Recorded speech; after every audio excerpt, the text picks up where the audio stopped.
Good afternoon. Welcome back. I'm here today with Anton Kashirin, who's the founder and CEO of Ecom Automation Preps. First off, Anton, thanks for coming on.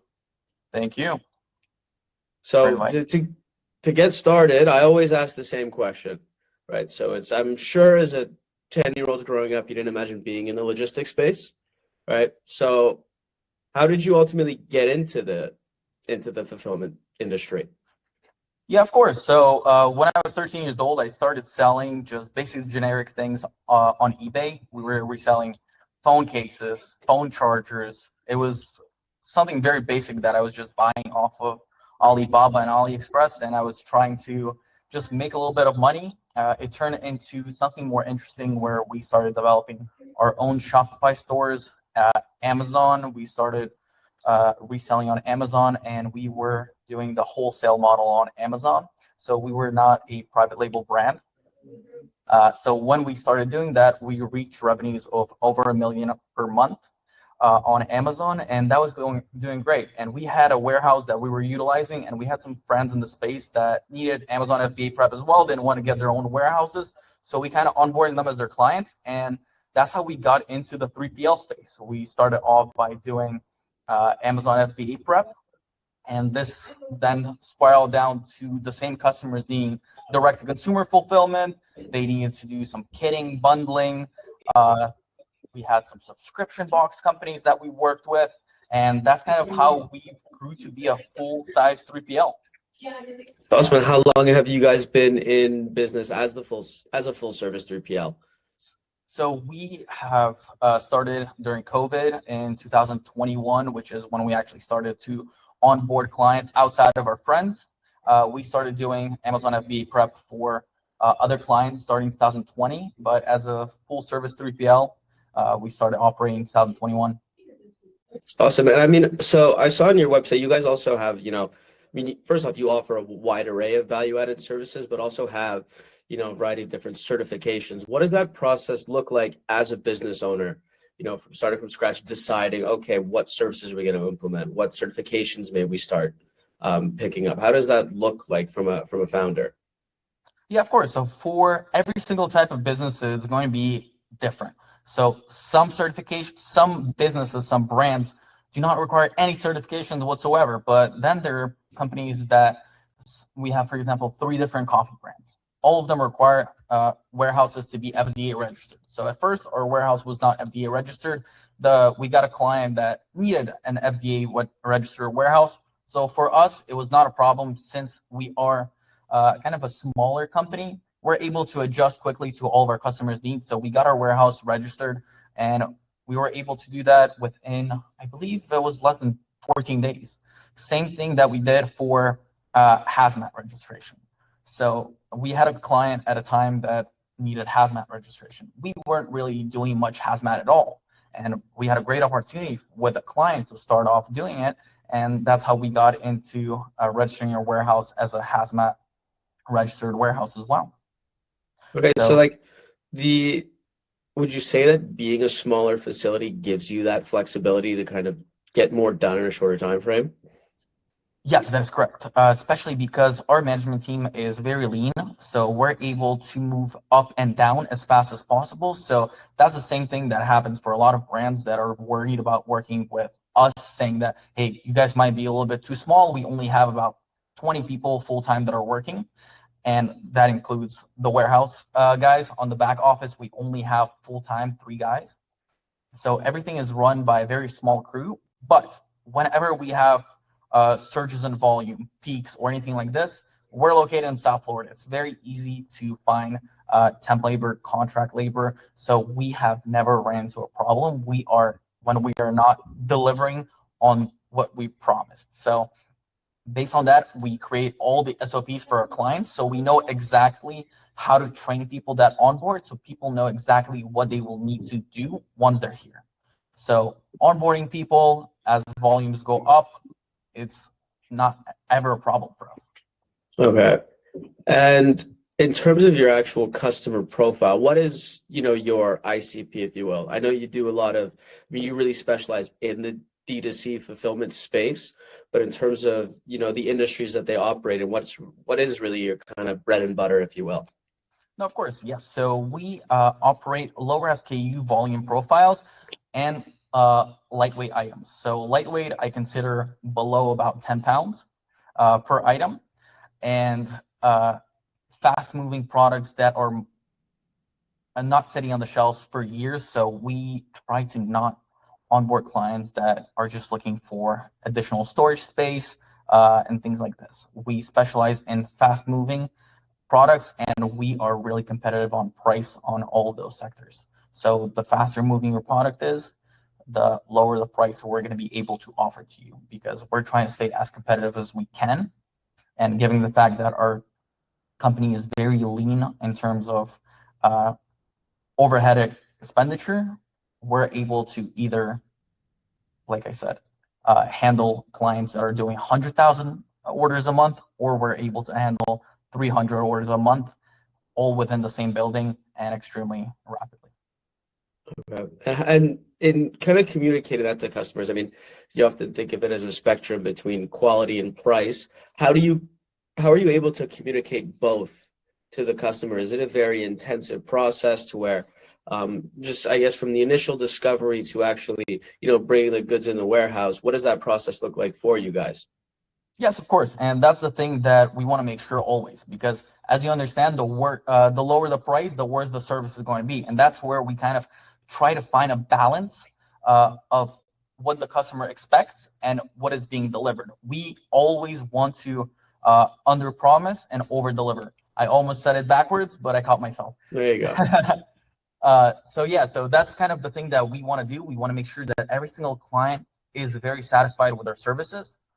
The only reason why clients are really leaving us is either the business is not really doing too well, or they need some kind of different specter of work that we just cannot possibly offer.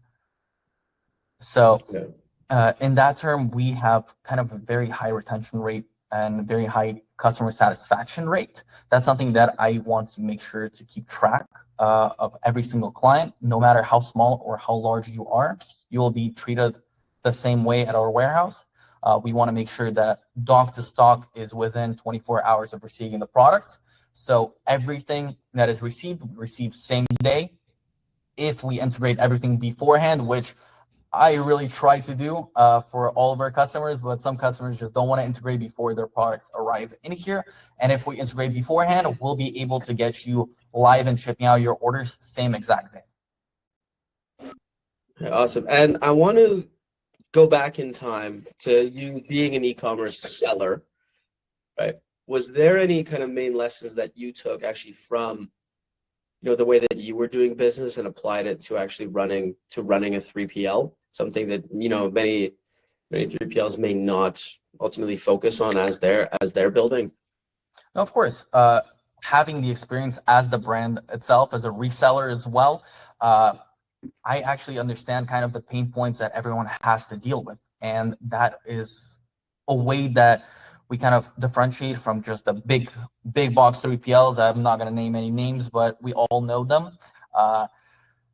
They just operate in kind of a number game. So for them, the most important thing is how many orders you're doing. For us, every single customer kind of matters, and we want to make sure that for every single customer, there is a specific process that we follow so that the client gets everything that they basically want from a 3PL. So if they're expecting special kitting, they want custom boxes. If they want kind of a special gift card for just this order or something like this, we're going to be able to do that. And those big box names, they're not going to be able to do those types of exceptions for those clients. So for them, it's just cookie cutter. Everything just has to be on a conveyor line. Everything has to be moving. For us, we're able to do anything from extremely small to not extremely large clients, but large clients. Okay. And I've always found it interesting that, the big 3PLs are very standardized in the way that they operate, but they're also, the top dogs in the game. So how do you see I guess, call it the broader state of marketing in this space, right? Every 3PL does their own things. They all have their own specializations. Yet oftentimes it's quite difficult to actually communicate those to prospective customers. So how do you go about doing that? And then I guess to even broaden it a little bit more, where do you see the called 3PL industry as a whole lacking in that regard? Yes, of course. So the 3PL industry is actually changing right now, especially this year. As you know, as I know, there's a lot of big 3PL name brands that have actually shut their doors down this year already. And we're only in May. It's not even half of the year. And I believe there's over $1 billion in companies that we've lost already in the 3PL space. I know that some people who are doing kind of matchmaking for 3PLs, they're going about their list and they're raving on LinkedIn. They're like, we've been going about the list and we already have 10 3PLs that we used to work with that shut down this year. So things are changing. And the reason why I believe this change is happening is because the companies are not boutique style like. So everyone is trying to kind of get as much revenue as possible, just chase the big guys and ignore what actually matters, which for us, what really matters is the communication, the execution. So if we know what we need to do, if we execute it correctly, we know for a fact that we will have the clients with us. We will have customer satisfaction, which is extremely important for us. So for us, it's really important to communicate that initially with the customers. So to answer your first question, it would actually be once we get on a call with any potential customer, any potential new partnership, we want to make sure that we're going to be a fit both for them and for us. And we can almost understand right away whether it's going to be a good partnership, whether it's going to be a bad partnership. So there's some companies that just don't care about service, they care about price. That we probably will not really be a good fit for. But what they want, if they want good pricing and they want really good execution, then we're the company for you. Okay. And I want to back it up even more. So you mentioned that vetting process kind of happens, at that first call. Of course. But that whole process beforehand, right? You finding them or them finding you, how does that typically work for you guys? I guess specific to your business and then maybe broader in the 3PL industry, and where do you see that process falling short or being a little bit difficult to navigate? No, of course. I understand where you're going with this. And so right now it's hard for, just because of the amount of different options there are right now in the 3PL industry. I believe there's over 75,000 registered warehouses in the United States that offers some sort of warehousing 3PL, 4PL space. So it's kind of different for every single customer to find what they're looking for, especially when you're kind of initially doing your search as a brand. All you get is the big 3PLs, and it's very hard for you to find your ideal customer. A lot of the times it's just luck. Different times it's you asking for your network for referrals, and we're very fortunate to be able to actually get our warehouse recommended by different people. So and let's go ahead. I cut you off. No, and like I was saying, there's providers like WearMatch that help us facilitate that.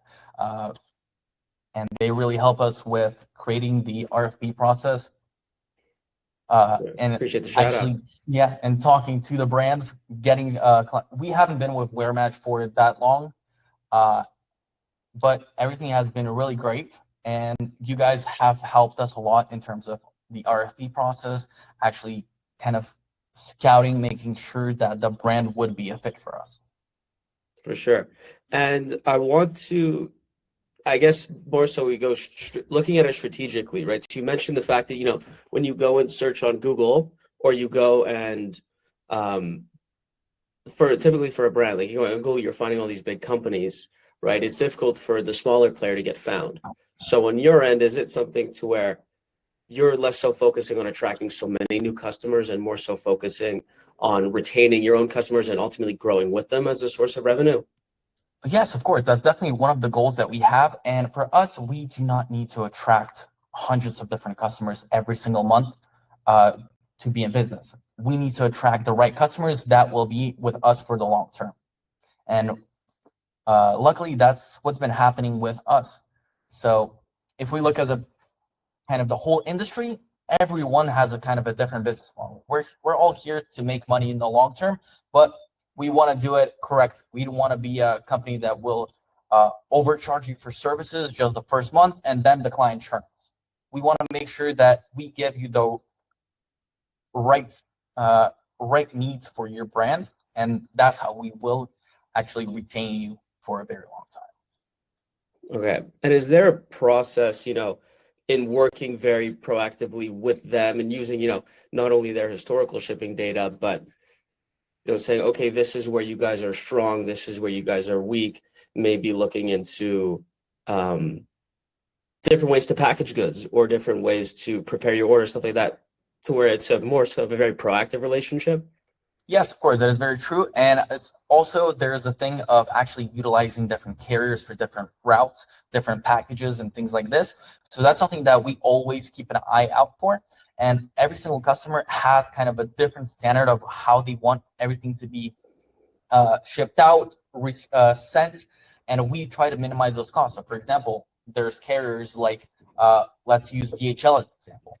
They have maximum DIMs that we're allowed to use, and if we stay within those DIMs, there is not going to be any kind of dimensional weight. But then for carriers like FedEx and UPS that right now are getting hit with, well, UPS is getting hit with a lot of fuel surcharges, additional service fees, DAS, and things like this, that we're seeing that it's really important to have the packaging correct.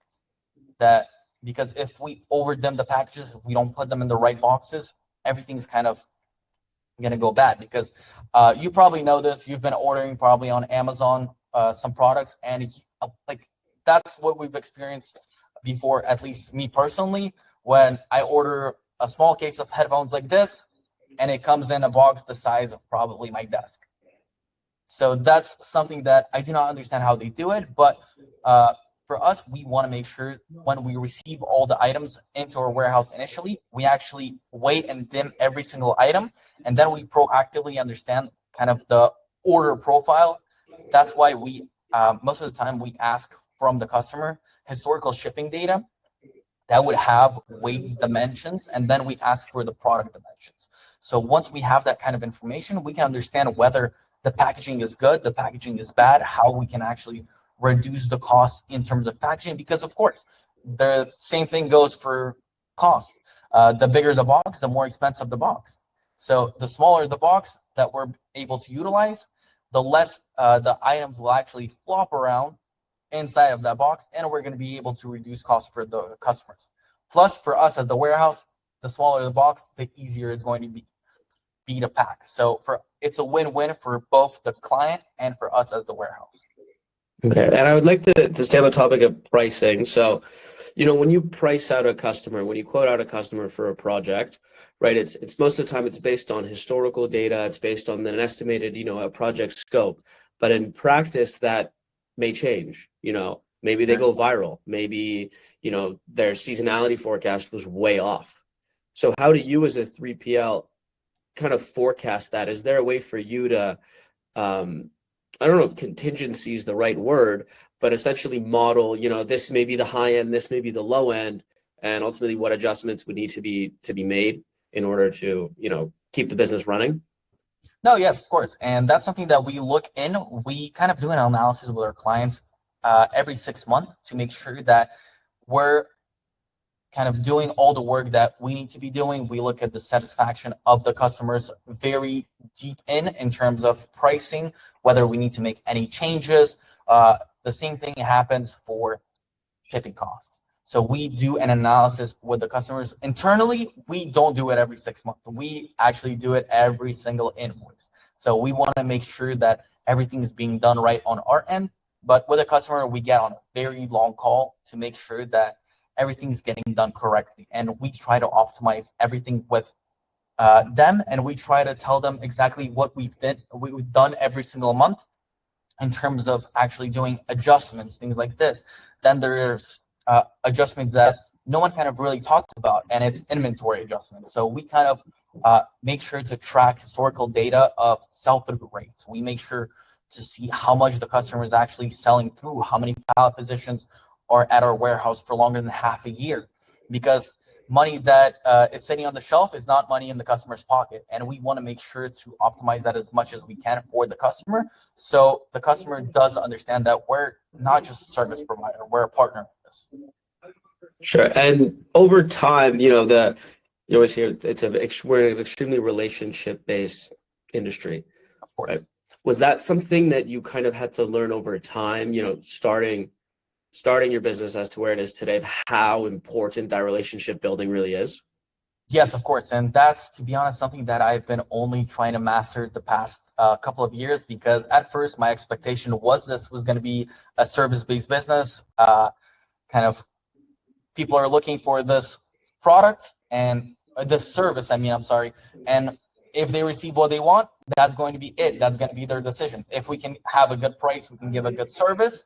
That's it. That's how we got all. That's how we would get all the customers. But in reality, it was kind of a very harsh reality check that it was not really this way.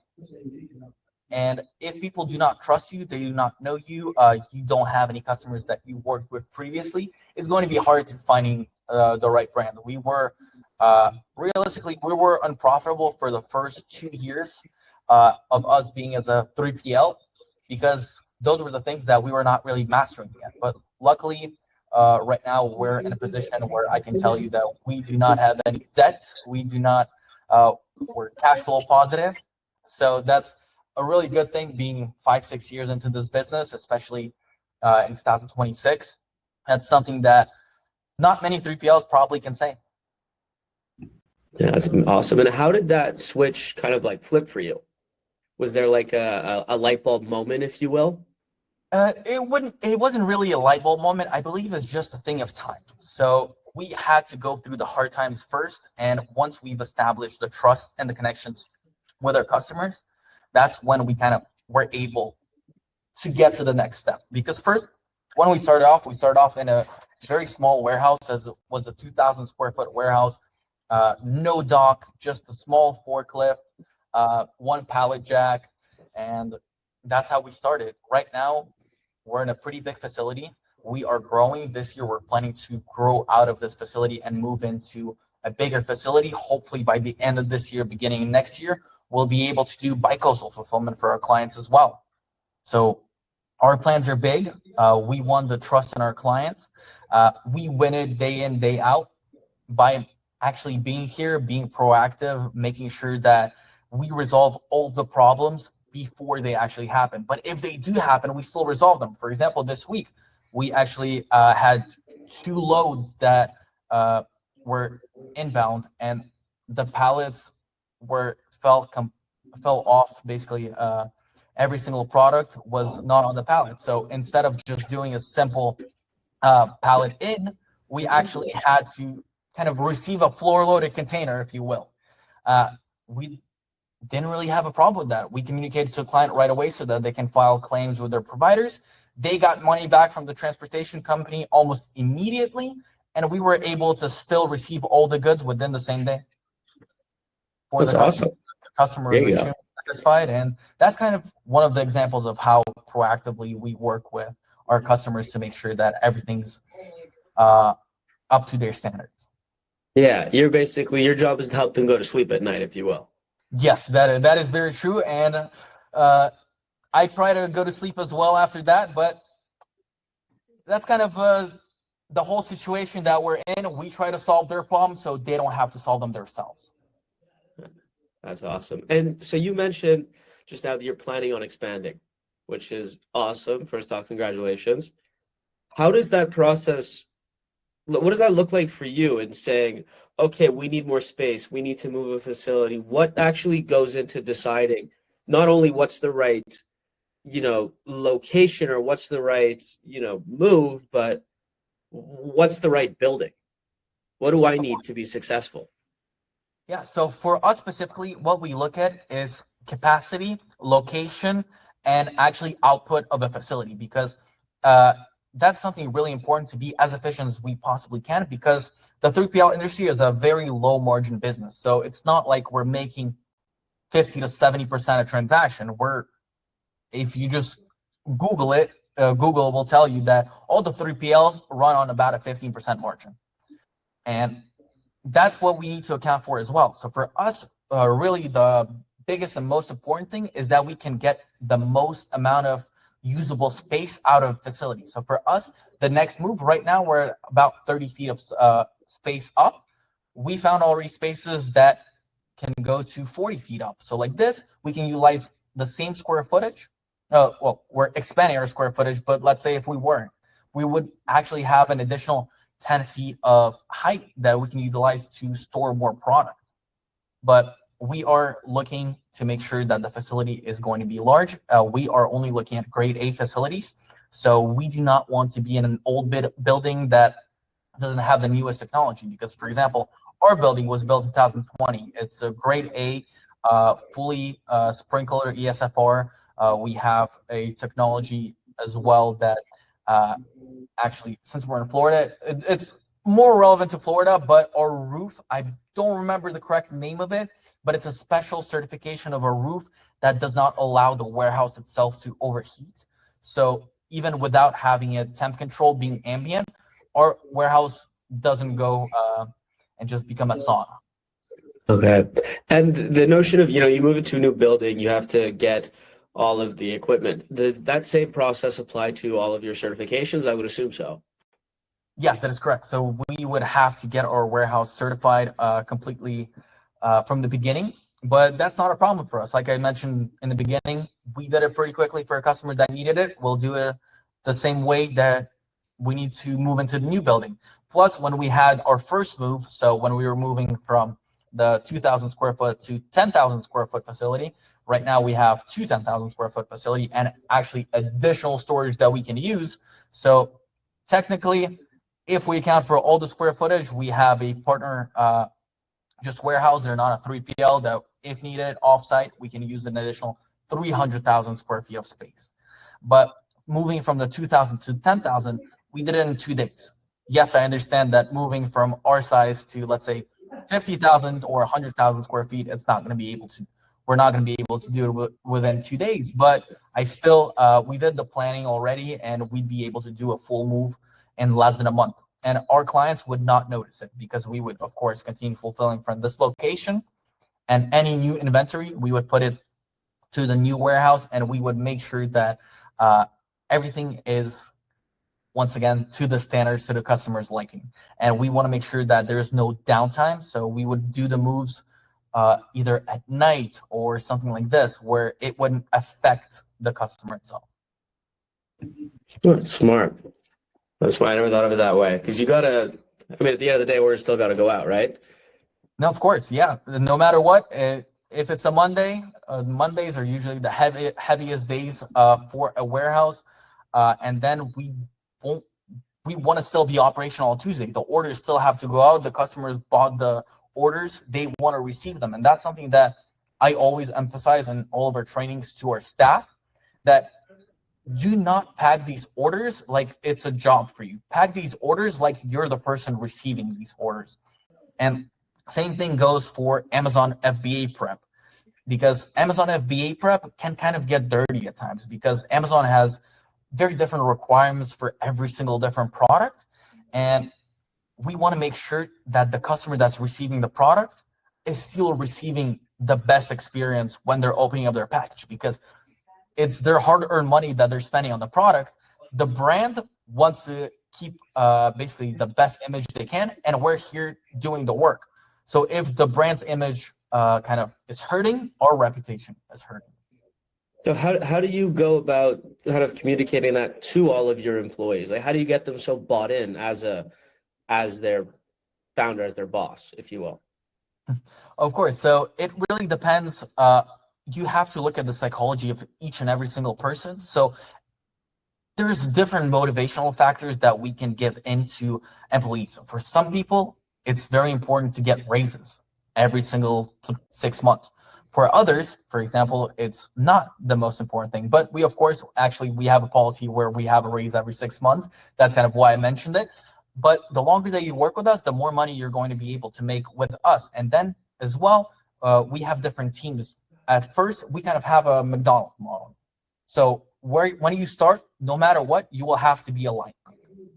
And after that, you will only be able to be promoted within that structure. But we do have abilities to become a team lead, a shift manager, a warehouse assistant manager. Right now, we don't need 2 warehouse managers, but in the future, we will definitely need more warehouse managers. So if you're a person that kind of wants to have a successful career within the 3PL industry, within the supply chain, we're definitely going to be able to facilitate. Because we've been a company for only 5 years, and we've grown tremendously. Year over year, we're growing. We're not planning to stop. We're trying to add as many kind of services as we can while still maintaining the same feel as we only had just one client that we were working for full time. It's awesome. And how do you go about finding that right fit in terms of an employee? Like, what are the main things that you're looking at? Of course. So we actually do not hire if you are not, you do not actually have an associate's degree.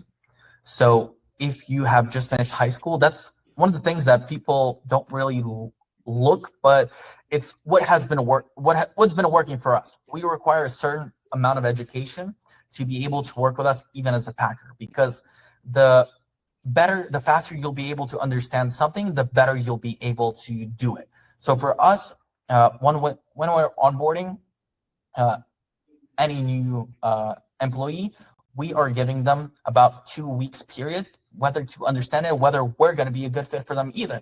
So at first, all they do is just shadow a person that's more experienced than them to see exactly what they're doing. They're looking at the systems, they're looking at this, that, and the other. Then the next day, we will actually give them, we have booklets of SOPs so that they can actually understand, oh, okay, so for this customer, that kind of, that specific thing needs to be done. We have SOPs for returns. We have SOPs for inbounds. We have SOPs for orders. So every single thing we document and make sure that the person that we hire is actually going to be interested in doing those things. Because if we see on the third day the employee comes in, they're kind of just walking through the door already on their phone, kind of not really interested in what's going on. They're coming here just for a paycheck. Well, we're not going to be a good fit for you. I wish them the best of luck, and that's kind of how it goes. Yeah, you gotta have them bought in from day one. Love it. Listen, Anton, this has been great. I've gotten to learn a lot. I always like to finish this off kind of with like an open mic. If there's anything, you wanted to get off your chest, if there was something that maybe I forgot to ask you, this is kind of your open floor, if you will. Matt, you've been great from the very beginning. Since our first conversation, you've been a great guy. I've been loving to work with WearMatch, and it's been kind of an amazing opportunity for us. I see a lot of future growth for you, and I see a lot of future growth for this whole industry as a whole. So I think this is going to be a great journey. It's going to be a journey no matter what. It's going to have its ups and downs, but in the long term, only the players who are actually cut out to be able to do this will stay in this. And I believe that Ecom Automation Prep and WearMatch are those players. For sure. Right? We'll be kings of the jungle one day. That's the plan. Of course. Anyways, Anton, I really appreciate it. Perfect. Thank you very much, Matt. Have a good one.